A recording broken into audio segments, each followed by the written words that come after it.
March মাসের শুরুতেই নাকচম্পা গাছে কী ধরনের যত্ন নিতে হবে আর কেনই বা যত্ন নিতে হবে? কারণ আমরা ছাদ বাগানে নাকচম্পা গাছ যারা করে থাকি তারা ছোট টবে কিংবা জারের মধ্যে করে থাকি, তাই এর বিশেষ যত্নের প্রয়োজন হয়। তাই গরমের শুরু থেকে যদি আমরা একে সঠিকভাবে যত্ন নিই তাহলে প্রচুর পরিমাণে ফুল আসবে আমাদের নাকচম্পা গাছে। তো চলুন দেরি না করে ভিডিওটিকে শুরু করা যাক। শীতের শেষ হয়ে গিয়েছে, অর্থাৎ এর ডরমিনেশন পিরিয়ড চলে গিয়েছে।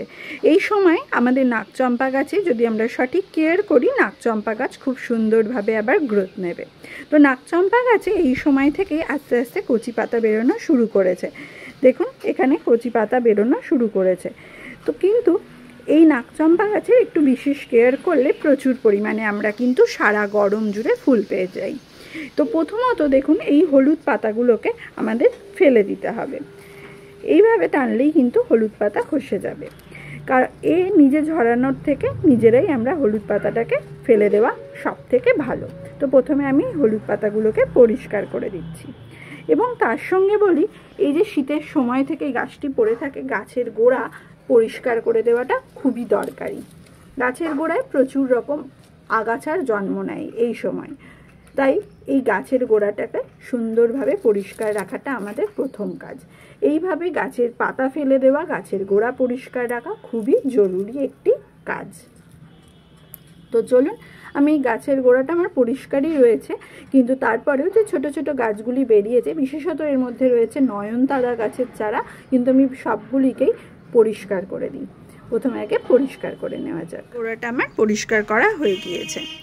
এইবারে আসি যে এই গাছটিকে একটু ঝাঁকড়া করব কিভাবে। দেখুন আমি আগের বছরে এখান থেকে প্রুন করেছিলাম, কিন্তু আমি আগের বছরে এই টাইমে কোনো ভিডিও আমি করতাম না, মানে এই প্ল্যাটফর্মে কোনো কাজ করতাম না, তাই দেওয়া সম্ভব হয়নি। এই প্রুনগুলো করেছিলাম, এটার থেকে এই ডালগুলো কিন্তু বেরিয়েছে। এবারে এই ডালগুলোর থেকে আরেকটু বেশি ডাল করতে গেলে আমাকে কাজ করতে হবে, সেটা হলো আমাকে কিন্তু এই মাথাগুলোকে ছাঁটাই করে দিতে হবে। তাহলেই এই গাছের একের বেশি অধিক মাথা কিন্তু বেরোবে। তো আমি সবকটা মাথাকে ছাঁটাই করব না, যেগুলো একদম কচি ডাল সেগুলোকে আমি কিন্তু ছাঁটাই করব না। তো এইখানে আপনাদের যদি অসংখ্য পুরনো ডাল থাকে সেগুলিকে এই সময় আপনারা কিন্তু প্রুন করে দিতে পারেন, তাতে গাছের কিন্তু লাভ হবে। চলুন এই সময় আমরা একটু সফট প্রুনিং করে দিই। এখানে আমি এই ডালটিকে একদম মাথা থেকে নয়, একটু নিচ থেকে ছাড়বো, কারণ আমি আরেকটি নাকচম্পার গাছ গ্রো করব। তাই জন্য এই ডালটিকে আমি একটু নিচ থেকেই ছাড়ছি। এইভাবে আমি এটিকে প্রুন করে দিচ্ছি। তো এটি পরবর্তী আপনাদের সঙ্গে শেয়ার করব এবং তার সঙ্গে এই ডালটিকেও আমি ছেটে দিচ্ছি। তাহলে এই যে আমার গাছের যে হাইটটা রয়েছে, এই দুটিকে মিলিয়ে একসঙ্গে একই হাইটে কিন্তু চলে এলো। তাই এই দুটিকে আমি এদের হাইটে নিয়ে এলাম। এইভাবে আমি কিন্তু প্রুন করে দিলাম। আপনারা চাইলে এখান থেকেও মাথার থেকেও কিন্তু প্রুন করতে পারেন, এতে কোনো রকম অসুবিধা হবে না। এই সময় আপনারা প্রুন করে দিলে গাছে অসংখ্য মাথা আপনারা পাবেন। প্রুন করার পর এরকম আঠা বেরোবে এবং আঠাটাকে বেরোতে দিন এবং আঠাটা কিছুক্ষণ বেরোনোর পর শুকিয়ে যাবে।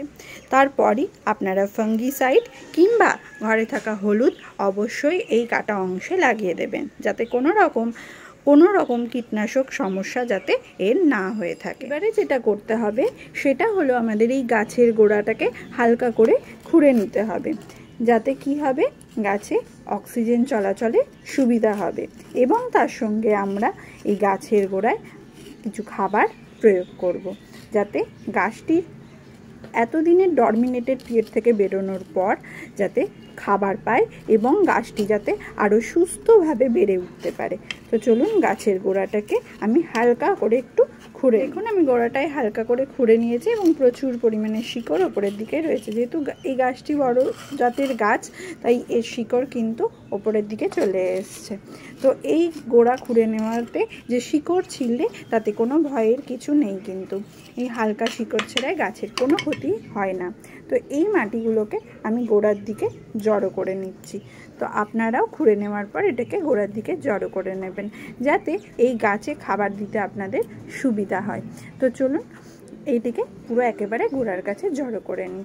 এবং তার সঙ্গে বলি, এই নাকচম্পা গাছে খাবার দেওয়ার সঙ্গে সঙ্গে এই নাকচম্পা গাছটিকে এমন জায়গায় রাখতে হবে যাতে পুরোপুরি টানা রোদ পেতে পারে।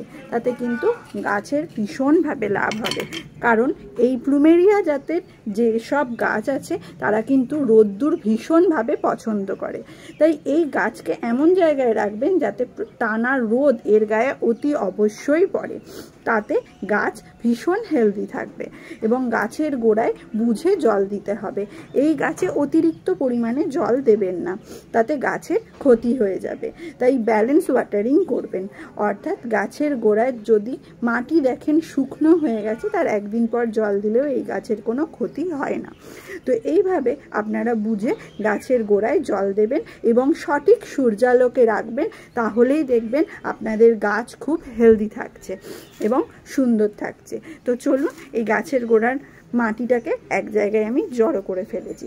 এবার যে খাবারটি আমি দেবো একে, যেহেতু একদম ডরমিনেটেড পিরিয়ড থেকে বেরিয়েছে, একে আমি প্রথমে খাবার হিসেবে যেটা দিচ্ছি সেটা হলো অনুখাদক দেবো। অনুখাদক হিসাবে ব্যবহার করছি ডিএপি। এখানে আমি 5টি ডিএপির দানা এর গোড়ায় আমি দিয়ে দিচ্ছি। তাতে গাছের লাভবান হবে গাছ, কারণ প্রচুর পরিমাণে অনুখাদক কিন্তু এর থেকে পেয়ে যাবে। এবং তার সঙ্গে আমি যে খাবারগুলি দিচ্ছি সেটি হচ্ছে 1 টিস্পুন রয়েছে এখানে বোনডাস্ট, 1 টিস্পুন রয়েছে ভার্মি, আর 1 টিস্পুন রেখেছি পটাশিয়াম। এগুলিকে একসঙ্গে মিশিয়ে নিচ্ছি এবং এটিকে আমি পুরো এই গাছের গোড়ায় দিয়ে দেবো। এটি আমার একটি 8 ইঞ্চির মাটির পাত্র, এটার মধ্যেই আমি একে রেখেছি এবং এটিকে গাছের গোড়ায় পুরো দিয়ে দেব এই পাত্রে। তো চলুন, এটিকে আমি পুরো মিশিয়ে নিয়েছি এবং চারিদিকে আমি এটিকে একেবারে ডিভাইড করে দিয়ে দিচ্ছি। এইভাবে গাছের গোড়ায় আপনারা এই খাবারটিকে ব্যবহার করুন মাসে একবার, তাতে গাছের ভীষণ পরিমাণে উপকার আপনারা চোখে দেখতে পাবেন। দিয়ে দেওয়ার পর মাটি চাপা দিয়ে দিচ্ছি। এইভাবে পুরো চারিদিকে সারটিকে চাপা দিয়ে দিন এবং এরপর আপনারা যেহেতু ট্রাই ফার্টিলাইজার দিচ্ছেন, অতি অবশ্যই একটু জল দিয়ে দিতে হবে। তো চলুন, আমি এর গোড়ায় জলটিকে দিয়ে দিই, হালকা করে ভিজিয়ে দেব গাছের গোড়ায়।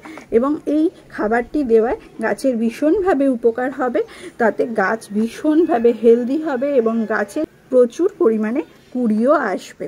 তো আমি হালকা করে গোড়াটিকে ভিজিয়ে দিয়েছি। এবারে যেটি আমি বললাম যে এই আটাটি বেরোচ্ছে, এবার বেরোনোর পর এই যে দেখুন আটা বেরোনোটা কমে গেছে, এবার মুখটার কাছে আটাগুটা শুকিয়ে এসছে। তো এবার এখানে আমি ফাঙ্গিসাইড কিংবা বাড়িতে থাকা হলুদ আপনারা ব্যবহার করবেন।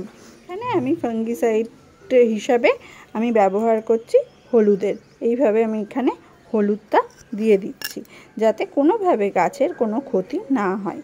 এইভাবে দিয়ে দেবেন হলুদ বা বাড়িতে থাকা ফাঙ্গিসাইড, তাহলে গাছ কোনো রকম কোনো কিছুর অ্যাটাক এর ওপরে হবে না। তো আমি এটির মাথাটিও কেটে দিয়েছি, তো এখানেও আমি হলুদ দিয়ে দিচ্ছি। তো চলুন, এইভাবে হলুদ বা ফাঙ্গিসাইড আপনারাও ব্যবহার করে নেবেন। তো এই হলো গাছের কাটিং এবং কেয়ার। এইভাবে যদি আপনি গাছটিকে খেয়াল রাখেন এই সময়, তাহলে গাছে ফুলে ভরে যাবে। তো এই সময় আপডেটটা না দিলে আপনারা পরবর্তী করলে সেই রেজাল্টটা পাবেন না। এই সময় আপডেটটা দেওয়ার কারণ এই সময় এই কাজটি করতে হবে এবং এর রেজাল্ট পরবর্তী আপনাদের সঙ্গে শেয়ার করব এবং এর কাটিং টু গ্রোয়েরও একটি ভিডিও আপনাদের সঙ্গে অবশ্যই শেয়ার করব। এইভাবে আপনারা এই সময় নাকচম্পা গাছের কেয়ার করুন এবং পুরো সারা গরম জুড়ে প্রচুর পরিমাণে ফুল পান। তো আজকের জন্য এইটুখানি। যদি ভিডিওটা আপনাদের ভালো লেগে থাকে অবশ্যই একটি লাইক এবং সাবস্ক্রাইব করে দেবেন। দেখা হচ্ছে নেক্সট ভিডিওতে।